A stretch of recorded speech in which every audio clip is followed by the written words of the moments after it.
টানা কয়েকদিনের তাপপ্রবাহের পর গত কয়েকদিন ধরে দেশের বিভিন্ন স্থানে বৃষ্টি হচ্ছে। আবহাওয়ার এই অবস্থা বজায় থাকবে আগামী অন্তত ১ থেকে ১.৫ সপ্তাহের মতো। ফলে শিগগিরই অতিরিক্ত গরমের মুখোমুখি হতে হচ্ছে না দেশবাসীকে। দেশের উত্তর অঞ্চলগুলোতে অর্থাৎ রংপুর বিভাগ, ময়মনসিংহ এবং সিলেট বিভাগে বৃষ্টিপাতের পরিমাণ দেশের অন্যান্য অঞ্চলের চেয়ে একটু বেশি সম্ভাবনা রয়েছে। এইরকম অবস্থা আগামী ২১ মে পর্যন্ত চলতে পারে। এরপর বৃষ্টিপাত কিছুটা কমে আসতে পারে। আবহাওয়াবিদরা বলছেন, মৃদু থেকে মাঝারি তাপপ্রবাহ বয়ে যাচ্ছে কিছু জেলায়।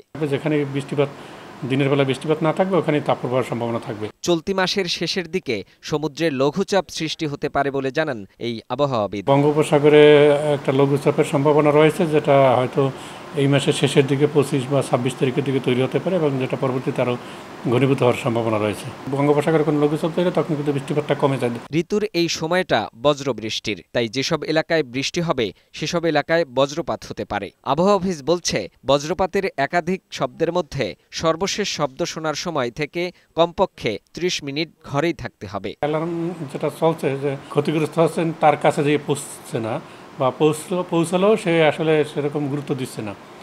এ বিষয়ে আরও সচেতনতা বৃদ্ধির জন্য আরও কাজ করতে হবে। ফাহিম মুনাইম, বৈশাখী সংবাদ, ঢাকা।